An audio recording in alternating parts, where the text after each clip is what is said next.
मालिक के साजनवाजी प्यारी सासंग जियो,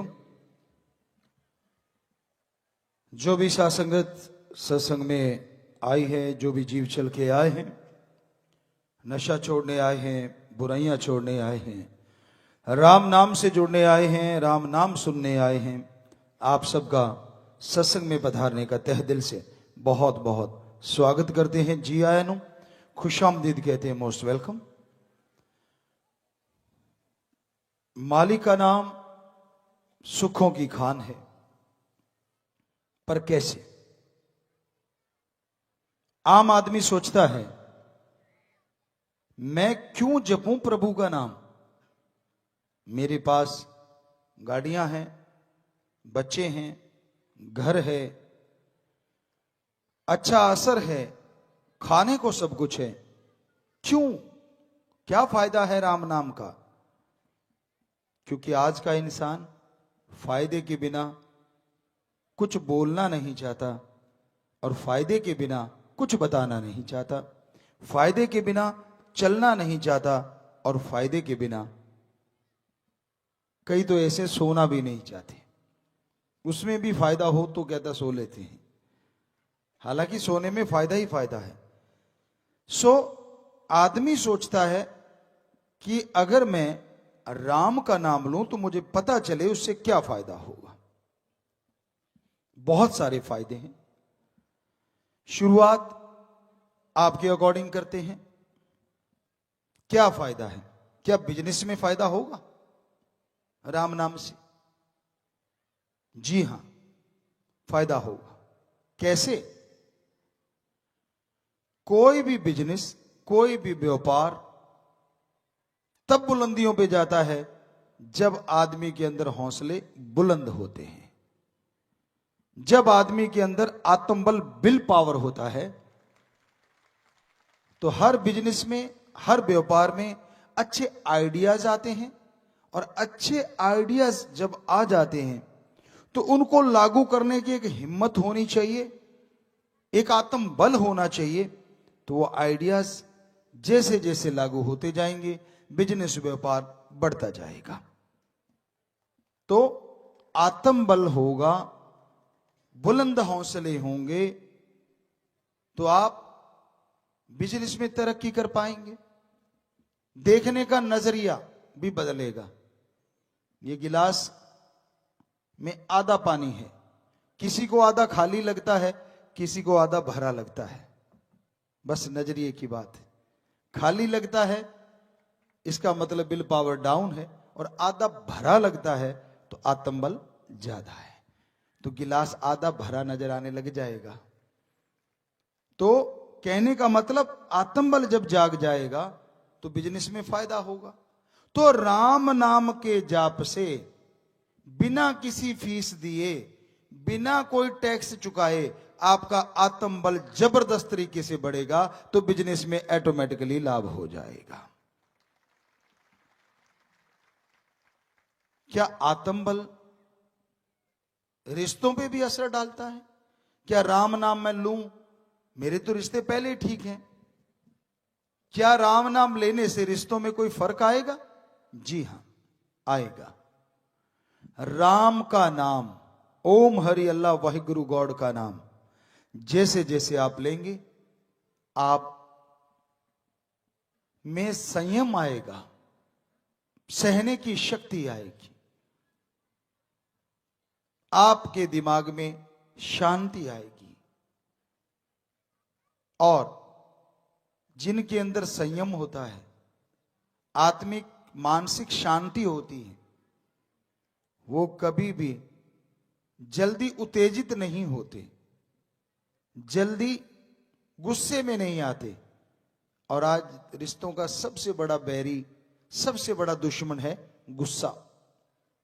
जरा सी बात होती है, गुस्सा भड़क गया, फिर ईगो खड़ी हो जाती है और रिश्ते तार तार हो जाते हैं।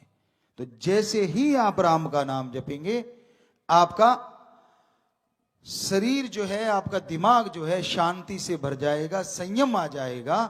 तो एक दूसरे की कही बात का आप इमीडिएटली रिएक्शन नहीं करेंगे, गुस्सा नहीं करेंगे, ईगो नहीं आएगी आपके अंदर ज्यादा, तो रिश्ते बने रहेंगे।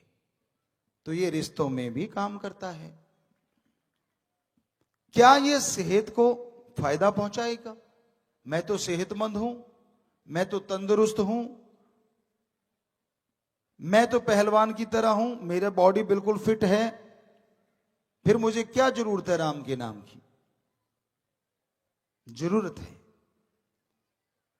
आप गाड़ी लेके आते हो, बाइक लेके आते हो, बीज लेके आते हो, पहनने के कपड़े, पहनने के शूज वगैरह जो भी आप लेके आते हो, 2 महीने, 3 महीने, 4 महीने की गारंटी होती है। क्या आपके शरीर की गारंटी है कि आने वाले टाइम में भी ये सही सलामत रहेगा? क्या ऐसा आभास है आपको, या ऐसा कोई लिखित में है? वहां तो आप लिखित में मांगते हो कि गारंटी देता है तो लिखित में दे। तो क्या तेरी गारंटी है लिखित में कि तू पक्का तंदुरुस्त रहेगा आने वाले टाइम में? नहीं है ना जी। तो राम का नाम, ओम हरि अल्लाह वाहिगुरु का नाम अगर आप जाप करो तो आपके अंदर एक ऐसी गारंटी आ जाएगी कि अगर कोई रोग आया भी तो आत्म बल के द्वारा उसको बहुत जल्दी से आप रिकवर कर पाएंगे, जल्दी से उसे दूर कर पाएंगे। ये तो साइंटिस्ट मान चुके हैं। कुछ साइंटिस्टों ने मरीजों के 2 ग्रुप बनाए। एक ग्रुप मेडिटेशन करता था, फिर दवाई लेता था, सेम दवाई, और एक ग्रुप मेडिटेशन नहीं करता था, दवाई लेता था। और जब रिजल्ट आए हैरानीजनक थे। ऑपरेशन होने वाले थे, उस डॉक्टर ने हमें बताया, बहुत बड़े डॉक्टर, कि गुरुजी ऑपरेशन दोनों के होने वाले थे, तो जो मेडिटेशन करने वाले थे उनमें से 15-20% तो बिना ऑपरेशन के ठीक हो गए, और उनके जो ऑपरेशन हुए 100% सक्सेस हुए और बड़ी जल्दी रिकवर करके वो मेडिटेशन के द्वारा। और इधर 100% के ऑपरेशन हुए, बिना ऑपरेशन के कोई ठीक नहीं हुआ, और उनमें लगभग 60-70% के ऑपरेशन 100% सक्सेस हुए, बाकी 30-40% ऑपरेशन 100% सक्सेस नहीं हुए। तो क्लियर है, मेडिटेशन अपने आप में बहुत बड़ी पावर है। मेडिटेशन से हम अपने, जैसे आपको कल बता रहे थे, सिर्फ मेडिटेशन से भी हम अपने डीएनए को ठीक कर सकते हैं। उसके लिए टाइम चाहिए, समय चाहिए, घंटा सुबह घंटा शाम। हम गारंटी लिख के दे देंगे अगर ना ठीक हो तो, पर आप करना पड़ेगा। आप ये मत कह देना कि मैंने एक दिन जाप किया, नहीं, आपने 24 घंटे में 2 घंटे जाप किया। 2 महीने करोगे तो 5 दिन बनते हैं, या 5 दिन रात बनते हैं। तो घंटा सुबह शाम आप मेथड ऑफ मेडिटेशन, गुरु मंत्र, नाम शब्द, कलमा का अभ्यास करो। यानी जो भी आपका धर्म है, मालिक के शब्द, परमात्मा के शब्द, अल्लाह, वाहिगुरु, गॉड, खुदा, ओम हरि के शब्द अभ्यास करो, तो आपके डीएनए में जो सेल्स हैं आप चेक कर लो, कोई साइंटिस्ट चेक कर लो। हमारा चैलेंज है, अगर उसमें चेंज ना आ जाए पॉजिटिव, तो हम गारंटी देते हैं, जो मर्जी कहिएगा आप, झूठे बोल दीजिएगा कि हम झूठ बोल रहे हैं, पर आप करते नहीं। मेडिटेशन को आप तब यूज करते हैं जब आपको जरूरत पड़ती है। बच्चा तब याद करता है जब पेपर आ जाए, हे राम तेरा नाम लूंगा, सभा का प्रसाद चढ़ाऊंगा, कल आने वाला पेपर आज दिखा दे, कल को जाके कर आऊंगा। बच्चा बीमार हो गया तब आप याद करते हैं कि भगवान तू बचा ले। और जैसे ये चीजें काम हो जाते हैं, बाद में कोई पूछता ही नहीं। ये तो continue practically method of meditation आपको करना होगा। तो राम का नाम आपकी सेहत की गारंटी बन जाता है। बीमार आप हो सकते हैं, दुख आ सकते हैं, लेकिन रिकवर आप उसको बहुत जल्दी कर सकते हैं मेडिटेशन के द्वारा, राम नाम के द्वारा। ये आजमाई हुई चीजें हैं, ये अभ्यास की हुई चीजें हैं। तो अब आप और आगे चलते हैं। क्या इससे आने वाली औलाद का भी फायदा हो सकता है कि मैं मेडिटेशन करूं और मेरे मेडिटेशन से आने वाले औलाद, मेरे बच्चों पे क्या कोई पॉजिटिव असर हो सकता है? जी हां, 100%। एक मां अगर मेडिटेशन करते हुए गुरुमंत्र ओम हरि अल्लाह राम का नाम लेते हुए अगर खाना बना ले, तो माता बहनों आपके पास तो घर की है, चाबी है, कुंजी है। अगर आप ऐसा करेंगी, आने वाले बच्चे छोड़ो, आपके पूरे परिवार पे पॉजिटिव असर होगा।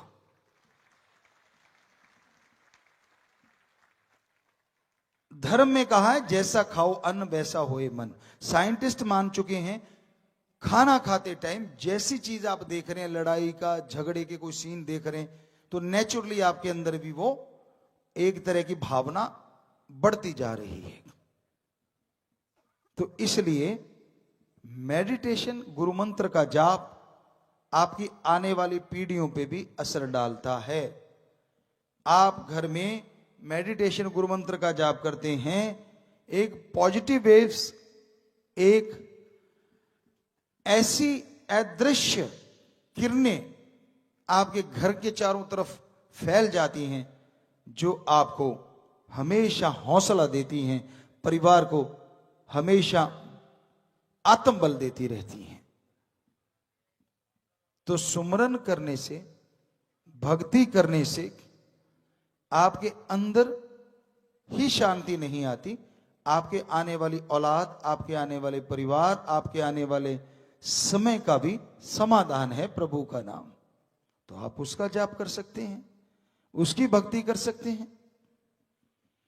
तो कहने का मतलब, आप जो भी टॉपिक लें उस पे भी असर करता है राम का नाम। राम नाम से आपका कैरेक्टर हाई होगा, राम नाम से आपके अंदर हमेशा पॉजिटिव थिंग्स चल देंगी, पॉजिटिव वेव्स चलती रहेंगी। और जो आदमी पॉजिटिव होता है ना, वो समाज का, घर का भला भी जरूर करता है। जो नेगेटिव हमेशा रहता है उसकी सोच नैरो हो जाती है, उसकी सोच तंग दिली जिसे कहते हैं, वो उसका स्वामी हो जाता है और संतुष्टि आती नहीं। और संतुष्टि आती नहीं तो अरबोंपति आदमी भी दुखी है, और संतुष्टि है तो रोज की दिहाड़ी करके रोज खाना खाने वाला भी सुखी रह सकता है।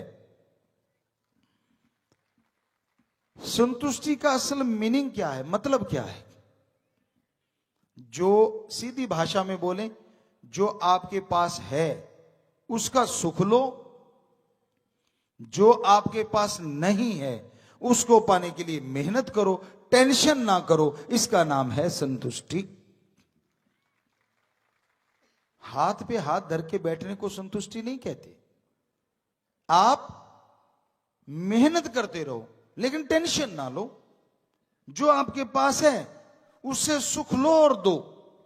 अपने लिए भोजन मिल गया, अपने लिए कपड़े मिल गए, थोड़ा पैसा निकालो, किसी का भला कर दो, किसी का फायदा कर दो, बीमार का इलाज करवा दो, भूखे को खाना खिला दो, प्यासे को पानी पिला दो, सर्दियां आ रही हैं किसी को कपड़े पहना दो। तो ये ऐसी चीजें हैं, ऐसा दान है जो आपको आत्मिक शांति देता है, खुशियां देता है। तो थोड़ा थोड़ा पैसा इकट्ठा करते रहिए। कहते जी मैं तो थोड़ी सी दिहाड़ी करता हूं, 400-500 रुपया मुश्किल से मिलता है, बोतल 200 की डकार जाते हो, तब तो नहीं पैसे आपके लगते। क्या 5 रुपए नहीं निकाल सकते उस 500 में से? 5 रुपए निकाल लीजिए, 10 निकाल लीजिए, 15 निकाल लीजिए, 20-25, जितने का आप निकाल सकते हैं घर में रखते जाइए डेली के। और महीने बाद आसपास घूम के देखिए, कोई पशु हो, कोई लाचार, अपंग, अंगहीन, तंग, बीमार, प्यासा, भूखा, जाइए और वो पैसा उस पे लगा दीजिए। बदले में आपको आत्मिक शांति ना मिले तो हम आपको गारंटी दे सकते हैं लिख के। ये है सच्चा दान। करके देखो, थोड़े से पैसे। इसमें एक बात याद आ गई, पुराने समय की बात, सच्ची बात। एक राजा था, वो हमेशा अपनी मेहनत की करके खाता था। राजा था दुनिया के लिए, लेकिन अपने खाने का जब तक वो मेहनत नहीं करता था खाता नहीं था। तो उस राजा ने अपना एक नौकर रखा हुआ था, रसोईया। बाकी नौकर सब राजपाट राज के खजाने से पैसा लेते थे, लेकिन वो नौकर उसका पर्सनल नौकर था। तो वो राजा खुद भी खाता था और अपनी कमाई से उसको तनख्वाह दे देता था। उस समय अशरफियां होती थी, शायद महीने की 1 अशरफी या 2 अशरफी वो नौकर को देता था, या 10 अशरफी देता था। अब उस नौकर के बादशाह का जो पर्सनल नौकर था, रसोईया था, उसकी बेटी की शादी आ गई। तो वो कहने लगा, हे राजन, मेरी बेटी की शादी है। अब मेरे पैसे तो कई महीने के वैसी तनख्वाह बकाया है, पूरी तनख्वाह तो आपने दी नहीं, मुझे कुछ पैसा और दे दो, मैं आके चुका दूंगा। बादशाह मायूस हुआ, कहने लगा, अगर मेरे पास पैसा होता भाई तो मैं तेरी तनख्वाह क्यों रोकता। मैं इतनी कमाई नहीं कर पा रहा कि मैं तेरी पूरी तनख्वाह दे पाऊं।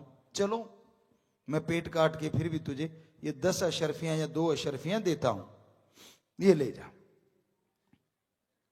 अब इतनी तो उसकी 1 महीने की तनख्वाह थी, पिछली तनख्वाह बकाया थी कई महीनों की। तो उस नौकर ने सोचा, यार बादशाह को बोलने तो बोले भी क्या। घोड़ा बादशाह का था, वो घोड़ा उसने दिया कि ले जा भाई, इस पे चला जा। दूर उसका घर था। तो उसने वो 10-5 अशरफियां ली और चल पड़ा, और सोचता जा रहा है, यार किस नंग से पाला पड़ गया। नाम का बादशाह है, देता दबाता कुछ भी नहीं, सोचता जा रहा है। फिर उसने सोचा, यार ये 5-10 अशरफियों का मिलेगा भी क्या। चलो ऐसा करते हैं, जिस इलाके में वो जा रहा था वहां फ्रूट वगैरह नहीं होते थे, कोई जानता ही नहीं था, तो अनार ले चलते हैं। तो उसने अनार ले लिए, काफी अनार आ गए और घोड़े पे रख ली और चल पड़ा। अब वो एक दिन कहीं रुका, दूसरे दिन, तीसरे दिन, जिस राज्य की सीमा में गया तो वहां डिंडोरा पिटवाया जा रहा था, अनाउंसमेंट हो रही थी। और अनाउंसमेंट में ही अनाउंस किया जा रहा था, भाई किसी के पास अनार हो अनार, तो बादशाह उसका मुंह मांगा इनाम देगा। क्योंकि बादशाह की बेटी बीमार है और वैद्य जी, हकीम जी कह रहे हैं कि अनार के जूस से या अनार से ही उसकी दवाई दी जा सकती है, तो फायदा होगा। ये बात उसके कानों में पड़ी। वो चला गया महल के जो सिपा सलाहर थे उनके पास, कहने लगा, भाई ऐसे ऐसे अनाउंसमेंट हुई है। कहने लगे, हाँ क्या तेरे पास अनार है। कहता, ना मैं बादशाह से बात करूंगा, मैं ला सकता हूं। क्योंकि उसको पता था आगे वाले क्या कर देते कि अगर इनको बता दिया मेरे मारेंगे लात और लेके अनार पहुंच जाएंगे। क्योंकि वो तो वहीं से आ रहा था ना, बादशाह का पता था असूलों का। कहता, ना भाई मैं तो सीधा बादशाह से बात करूंगा। कहते, ले चलो। ले गए तो बादशाह सलाम को उसने जाके नमस्कार की, सलाम किया। हाँ जी बोलिए बादशाह। कहते, भाई क्या अनार हैं। कहते, जी बिल्कुल हैं। कहते, मुंह मांगा इनाम दूंगा, जल्दी कर। तो घोड़ा सामने बंधा, कहता, जी वो घोड़े के हौदे पे मेरे ही अनार हैं सारे, जितने मर्जी ले लो। वो सारे अनार लाए, फटाफट उसका कूट के जूस वगैरह निकाला और रस में बादशाह की बेटी का इलाज करना शुरू हो गया। बादशाह कहता, तू यहीं रुक।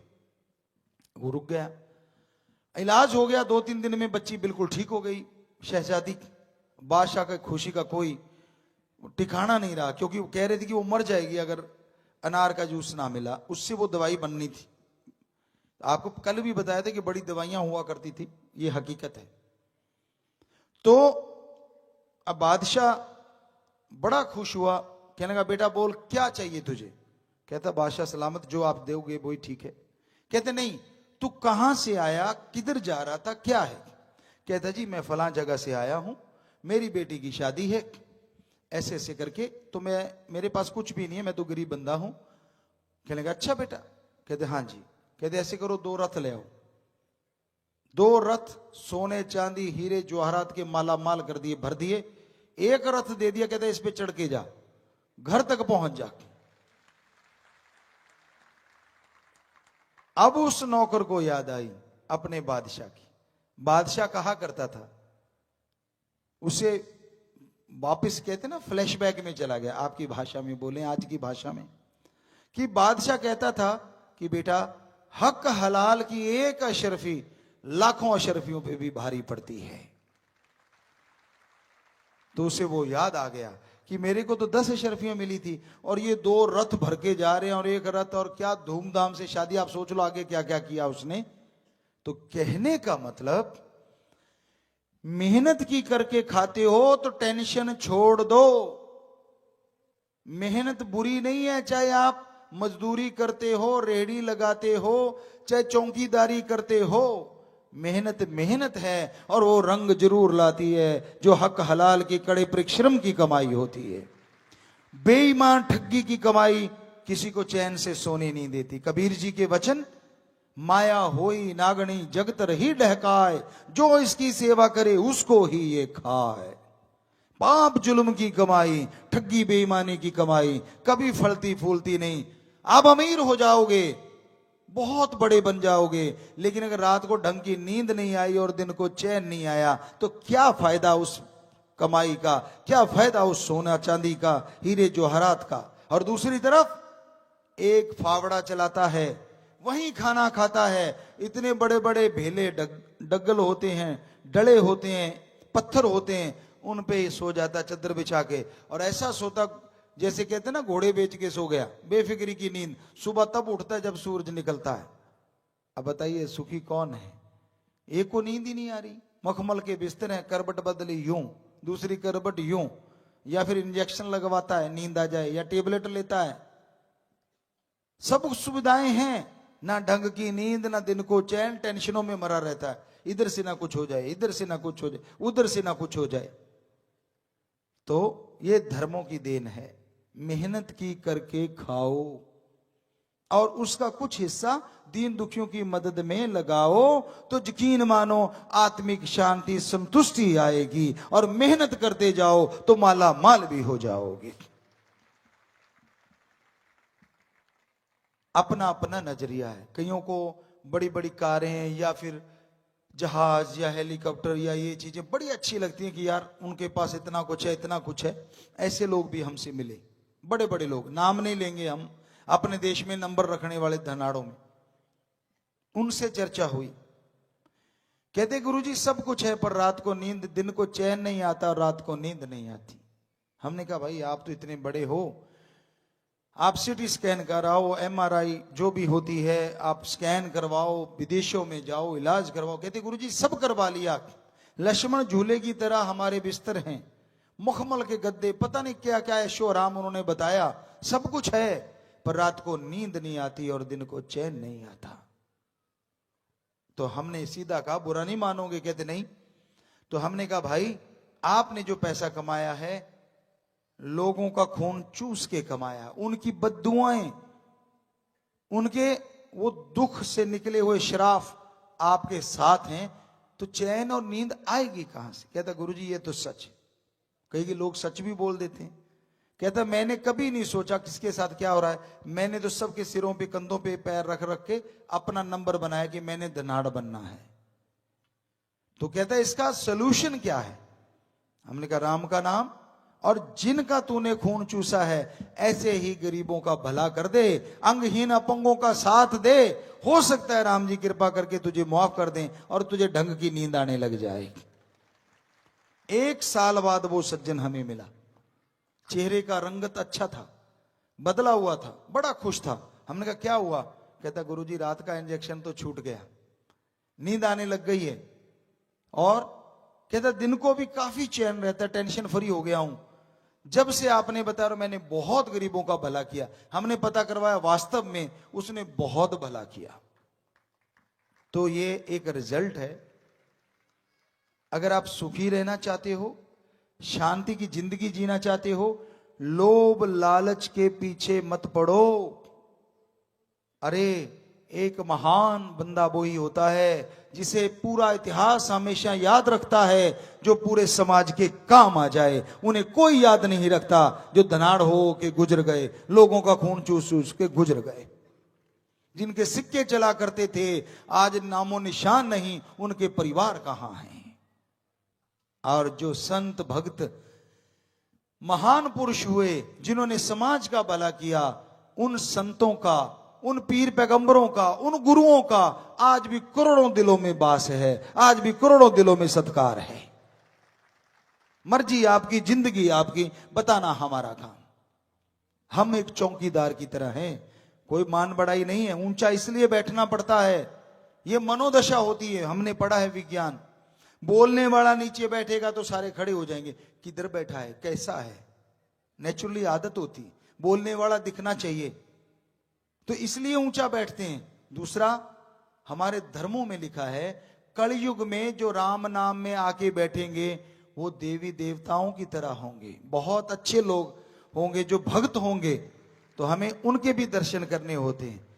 आप हमारे करते हो, आप कहते हो गुरुजी आप में भगवान दिखता है, अरे आपको हमारे में एक दिखता है, हमें आप सब में बैठा हुआ कण कण में नजर आता है, वही भगवान।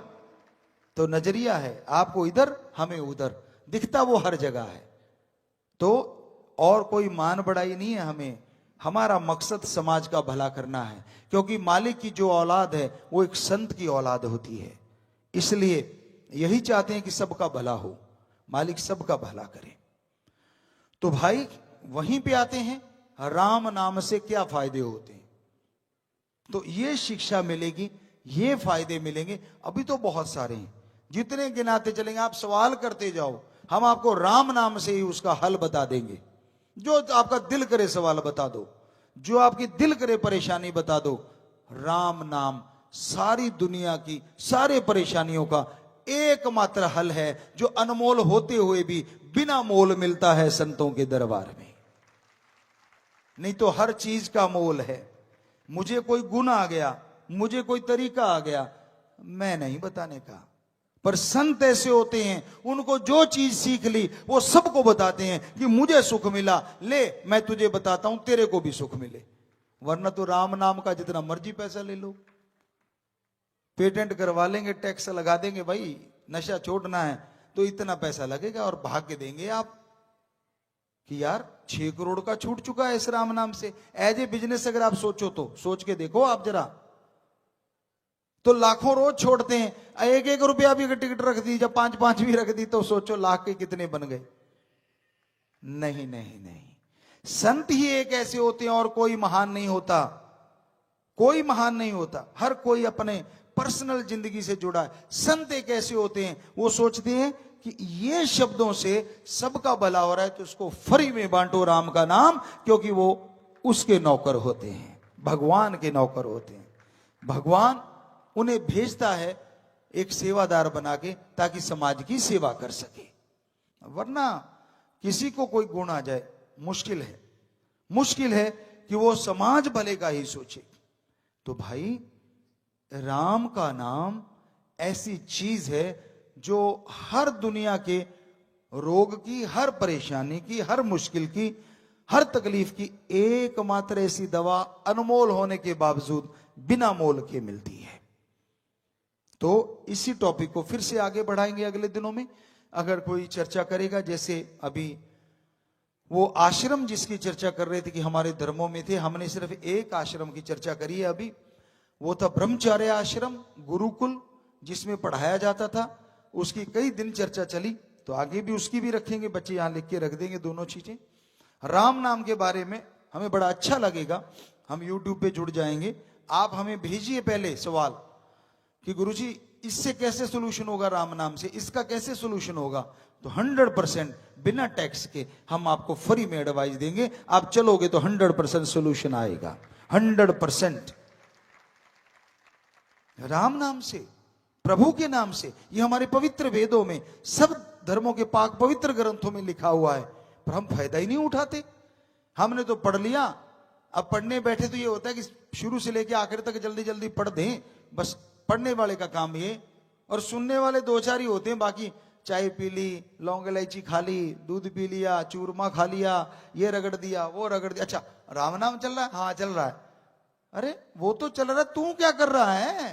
तेरे घर में राम नाम खुला है, राम नाम की चर्चा हो रही है, और कई जगह तो हमने बड़ा अजीब देखा, ये एक मकान है, यहां राम नाम की चर्चा हो रही है, इस मकान में ये दीवार है, इस दीवार के पास बकरे छतरे काट रहे। हमने ये क्या कर रहे हो? कहते बाबा इधर आके थोड़ा ही देखता है, वो तो उधर बैठा है कमरे में, है ना कमाल।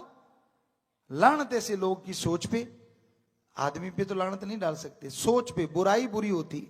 तो लानत ऐसी सोच पे जो यही नहीं सोचते कि वो कण कण में जर्रे जर्रे में है, उन्होंने तो सोच लिया बाबा तो एक कमरे में बंद बैठा है, बस यहां राम नाम चल रहा है, वहीं बाबा है, आगे पीछे तो है नहीं। अरे भाई वो तो कण कण में है, जर्रे जर्रे में है। पाक पवित्र ग्रंथों को पढ़ के देखो, उसमें साफ लिखा है। हम आपसे एक ही चीज मांगा करते हैं, आज भी कहते हैं जो भी सुनने वाले हैं, आप चाहे कुछ भी ना माने, बस एक बात मान लो, पाप कर्म वहां मत करो, बुरा कर्म वहां मत करो, यहां भगवान हो, बस बाकी आप कर लो कहीं। एक ही बात है, छोटी सी बात मांगी है आपसे, और आप जानते हो ये एक बात का मतलब क्या है, क्योंकि भगवान हर जगह है। इसका मतलब आप बुरा कर्म कर ही नहीं सकते, तो आप हाथ खड़े कर रहे हैं कि हाँ जी हम ये वायदा, अच्छी बात है, आशीर्वाद, भगवान खुशियां दे। सामने भी देखिए आप कितनी बड़ी तादाद में, शायद ये सरसा ही होगा हमारे ख्याल से, या कोई और जगह है, सरसा ही लग रहा है, क्योंकि इतनी बड़ी तादाद में सासंगत वहां हाथ खड़े कर रही है। तो आशीर्वाद बेटा, मालिक और ज्यादा खुशियां दे, दया में रहमत से नवाजे। और भी कई जगहों पे ज्यादा लोग बैठे हैं, वो भी हाथ खड़ा कर रहे हैं, तो आशीर्वाद हाथ नीचे कर लीजिए। तो आप याद रखिएगा, आप बस और कहीं भी करते रहना, यहां भगवान जी हैं, वहां बुरा कर्म ना करना। तो ये एक शब्द ऐसा होता है जो सब चीजों को बांध लेता है, क्योंकि ऐसी दुनिया की कोई जगह ही नहीं है, जमीन आसमान पताल वायुमंडल, यहां प्रभु ना हो, हर जगह है वो। तो भाई आपसे गुजारिश है, यूट्यूब पे जो सुन रहे हैं या लाइव जो जूम पे सुन रहे हैं, कोई भी सवाल आपका दिल करे, हमें बड़ा अच्छा लगेगा। हमें मानने वाले हो चाहे न मानने वाले नहीं हो, जैसा मर्जी आपका सवाल हो, आप भेज दीजिए। राम जी ने चाहा, हम राम नाम से ही उसका आपको हल बता देंगे। हम लाइव किया करेंगे, कोशिश करेंगे जब भी टाइम लगेगा कि आपका सवालों का जवाब दें उस दिन। तो पहले भी एक दिन लाइव किया था, तो हम कोशिश करेंगे जल्द जल्द लाइव हो। अगर आपके सवाल आएंगे तो मजा आएगा, अगर सवाल नहीं भेजोगे तो हम लाइव किस टॉपिक पे करें? वो तो हम कर ही रहे हैं, आज हो ही रहा है, ये तो डेली होना ही है। तो इसलिए आप ये अमल करके देखिए, आपकी कोई भी प्रॉब्लम है, कैसी भी मुश्किल है, 100% गारंटी देते हैं, उसको सॉल्व करने का तरीका बता देंगे। आगे आप चलोगे तो सॉल्व, हाँ साइड इफेक्ट नहीं होगा उसका, ये गारंटेड है।